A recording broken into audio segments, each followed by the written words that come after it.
Let me get some earrings on. I literally can do nothing without earrings. I'm just gonna say some stuff. If no, people don't get on, that's cool. This is really about me this time. Like, this is about me saying something amidst all the uncertainty. So I want to preface this. I want to preface this with a few facts about myself before I get into the discussion. I am a person who is very balanced, believe it or not. So what I mean by that is a lot of what I say is middle of the road type of stuff because I can usually see both ways of something, right? So what I'm about to say is not about panic pushing. It's not about, doom of the world. It's none of that because that's not actually where we are. But this is about preparation, and there's been a lot of misinformation. There's been a lot of misinformation that's been shared. I was going to say ignorance, but I feel like that's a very strong word. Hey, Hazel. But there's been a lot of misinformation. And so let me finish prefacing this. So I took an 800 question military personality test because I was doing a show and they needed to make sure, I guess, that I would go off the handle, and I didn't get chosen because I was very balanced. In fact, the psychologist said I was one of the most balanced people they've ever met. My only problem, so to speak, was I can't follow authority that I find ineffective, which is why I've struggled in schools, because a lot of principals have been ineffective. A lot of policies are ineffective. I'm going to get off of that. Hey, Hazel. Yes, girl, it's been a very long time. So by personality test, I'm one of the most balanced. By political affiliation, I'm really not a Democrat or a Republican. I'm a moderate. I'm a registered Democrat, but I'm a moderate. I'm pretty much middle of the line because, like I said, I can see both ways. And by intellect, I'm also middle of the road. I am a person who thinks logically, and I'm a person who thinks creatively. This has all been tested, guys. So, in fact, even though I'm an English teacher, I score very high in math. And so this whole thing that's happening, we need to talk about the math. That's the first thing we're going to talk about. Okay, cool, Hazel. That's the first thing we're going to talk about. We're going to talk about the math of this thing. So here's the thing. A lot of people are grabbing onto or gravitating towards numbers for security. And that's a mistake. Okay, that's a pretty big mistake. Because even though the average death is 81 years old in Italy, if you've been following true Italian accounts, if you've been listening to the actual doctors over there, then you would know that they are deciding that the older people die in order to save the younger people because their medical system is overwhelmed. All their beds are filled. All their ventilators are used. And so, and guys, you can Google this and go find direct reports from the doctors. They are making life or death choices for people. So if two people present and one is 81 years old, so to speak, and another is 46, they are going to assess a few things. What is the viability of the 46-year-old making a comeback of life? And at the end, a lot of the times they're deciding the person with the least amount of age goes. Okay, so they're having to make these moral decisions or, these ethical decisions about who dies. So that is affecting the number that we are being very comfortable with. The average age, and this is another thing about math. So one, yes, we're getting that the average age is 81 years old, but that is not necessarily true because they're choosing for the older people to die. That was the same thing that was happening in China. China actually never released their real numbers of what was going on. They never actually did. in a place that has 1 billion people and we only have 300 million. China never released their numbers. But the other thing about an average is this. An average is the middle, right? So that means that on top of that number, there are people. So someone 85, someone 90, someone whatever. But below that number, there are people. So that means it's not just 80 years old that are dying. It's not just 70 years old that are dying. And then the other thing that complicates the mortality rate is this as well, is that number is just for people with age. But people who have an underlying medical condition, those people are also at risk, and those people are of any age. So for example, if you have high blood pressure, as do I, you are at risk because your body is going to go into fix-it mode, and that's going to raise your blood pressure, and things are not going to be good. If you have cancer, obviously that's not good. We just lost in Spain a 21-year-old who was dealing with leukemia, and he died. And so people are like, oh, but those are underlying conditions, whatever. But here's the thing. A lot of the times you don't know that you have them, right? And considering our medical history here in the U.S., a lot of people actually don't go to the doctor. And so a lot of people don't actually know what they have. So asthma is obviously a thing. Diabetes is obviously a thing. Any other respiratory infections are also the thing. If you experience a respiratory infection, it may have left your lungs scarred. So that's a thing. So I don't want you to take comfort in the fact that people who are 81 years old represent the largest number of mortality. Because again, like I said, there were 3 factors. Life or death situation that the Italians are put into and the Chinese were put into, and we're going to be put into because we don't actually have the beds for this. And then, like I said, underlying conditions, and then unknown underlying conditions. So all those things are a factor, and we really got to pay attention to that. And so what I'm saying is don't take comfort in that. The second thing that I've been hearing is that people are talking about the 99% recovery rate from this thing. I get it. Again, numbers feel very comfortable. Numbers make you believe that it can't happen to you. But here's the thing about that 99%. Yes, the key word here is recovery. Okay? That means that they went through something. So yes, I'm ecstatic to hear that 99% of the people don't die. That is fantastic. However, what they have experienced is something you don't want to experience. And just like any illness, it hits different. Just like any illness, some people can be like, oh, I got a little sick. But other people, as I was last month, had to go on inhalers. Other people caught pneumonia. Other people have bilateral interstitial pneumonia, which means that they may have had to go on a ventilator. So please don't get caught up on the fact that people have recovered, because you don't know the valley they walk through in order to get to that recovery. It could have been a minor cold, but it could have been bilateral interstitial pneumonia. So there's a range of what people got during their sickness. Also, another interesting fact that is coming out is that a lot of doctors are now saying they think this thing was already here. Hey, Janae. So, a number of the accounts that I've been reading have confirmed my suspicion that this thing has already been present. In fact, I truly believe I got it last month because, again, my flu test tested negative. However, I couldn't even go to bed laying down. I had to have, like I said, an inhaler, and I could not sleep with my CPAP because I was afraid that I was going to die during my sleep. Those 2 weeks that I was down with the flu, that really wasn't the flu, was hell. And I had it mild. That was what mild looked like.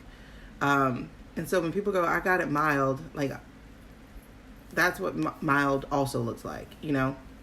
And so, like I said, I was on an inhaler for that. I had a massive headache. That's another thing that I've never gotten with the flu. Is I had like this massive headache. It was like a crazy head fog and headache that I was popping Advil all day. Then, of course, fever. And then the other thing that tipped my hand into thinking that I had it last month was that my doctor asked me point blank, and I think he suspected. He said, did it start at the back of your throat? That is where COVID starts, is in your throat. Flu has never started in my throat. Flu, like, did this. You're going through the day and you're like, I feel achy, I feel sick. This thing was like, there's something in my throat, But I drink cold water. And so I think I made it worse. I think that's what drove it down. But they say if you have a tickle in your throat, this is for you guys. If you have a tickle in the throat, drink something hot. So if there's something happening in your throat, drink a hot tea, drink something hot that is going to push it down into your digestive system where your acid and all that stuff will handle it. So, like I said, the 99% recovery rate, that, yes, hold on to that, because yes, you have a 99% chance of, if you got it, you'll recover. But understand that the valley you go through, that can be different, and it can be really hard. Okay. The other thing I want to address is this God thing. I'm a believer. I am a believer. Hey, Amy. So, here's what I want to say about the God thing. People are like, don't cancel church. People are like, pray this thing away. And it reminds me of Moses. Not Moses, Noah, right? We've been very blessed, guys, and I don't understand why we don't see the blessing. We've been extremely blessed that we are one of the last countries to go through this thing. We're extremely blessed that we got to watch for 2 whole months other countries scramble and put things into place. And now China is finally on the mend. Like, they've closed all their temporary hotels, hospitals, etc. So we've been extremely blessed. And if you don't see God in that, I don't know what to tell you. Okay? So this is our get your ark together moment. The storm is coming. And we can't pray that thing away because God has already said the storm is coming. Get your ark together. Oh my God, I am going to rename this thing, Get Your Ark Together. Matter of fact, let me go do that right now, because that is the truth of it. Get your ark together. Because that is what's happening here. I can't edit it yet. I'll edit it when I get off. But that's truly what's going on, is get your ark together. It's not about, keep church and all this stuff. It's us going, you got time to prepare for this thing. You got time, this is a blessing to me, to be home, to have my children home, and to have us relatively healthy. And so this is a get your ark together moment. This isn't a pray it away. This is get prepared. We've had 2 months to watch the tsunami that has hit other countries. So this is God saying, for those of you who are like, pray it away. God is saying, get your ark together. Like, for real. Go get your supplies. Build and prepare, because it's coming. Get your ark together. Stop sharing these false things. Stop sharing these false things, guys.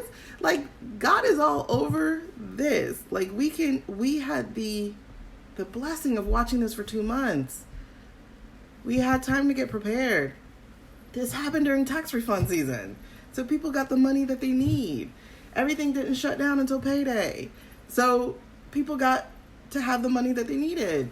Get your ark together. Stop. I'm going to keep going to church. No. church is within you. That is scriptural. Church is within you. You have your relationship with God. This is your time to build your ark. Get your ark together. And I know I'm probably going to lose some friends over this, but that's okay, because y'all ain't really friends anyway. I only have like 10 friends. But anyway, so get your ark together. That's what this moment is, okay? And then let's move on. So I've talked about numbers. I've talked about spiritual stuff. And so the final, pretty much. So, social distancing, guys. Social distancing is not about punishment to you. Please understand that. Social distancing isn't about, only the susceptible need to stay home. No, because you go back home too. Social distancing is about protecting society. Social distancing is about lessening the impact that's going to happen on the hospitals. Because here's the facts. These are facts, guys. We are on track to have an explosion within the next 10 days of people overwhelming the hospital system. We're on track for that. And all these closings, schools, bars, flights, all these closings are to slow that down so that we have time to get things in. Here's what happens. Yes, if we have sick people taking all the ventilators, all the beds, and etc., then what that means is when we have other unplanned for emergencies, heart attacks, appendicitis, like something gets cut off, when we have other unplanned emergencies, there won't be any beds for those people. And I've had appendicitis, and that is not something that I could just wait until there's a bed. Like, I had to get it done or I was dying. So please understand that this isn't about punishment to you. This is about getting your act together. Plain and simple. Simple and plain.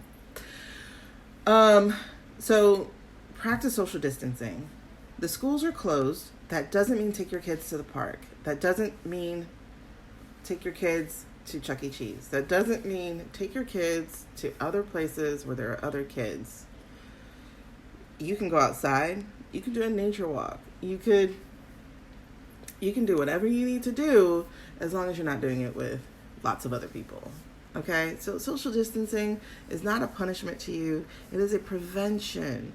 We had 2 months to get ready, guys. We can slow this down. All right? What else? I feel like I hit all the points that I've been watching.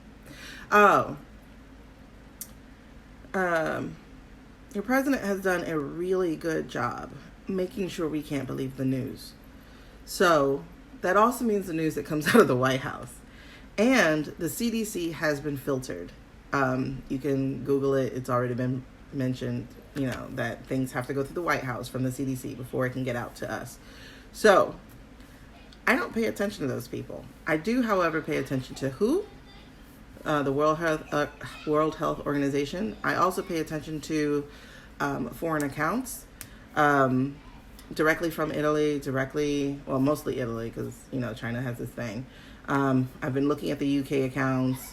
I've been watching Spain accounts. So I've been reading their news because they're not filtering the way that the US is filtering our news. So do your best to actually do your homework. Don't believe the numbers that are floating around. Don't take those as safety nets because they're really not.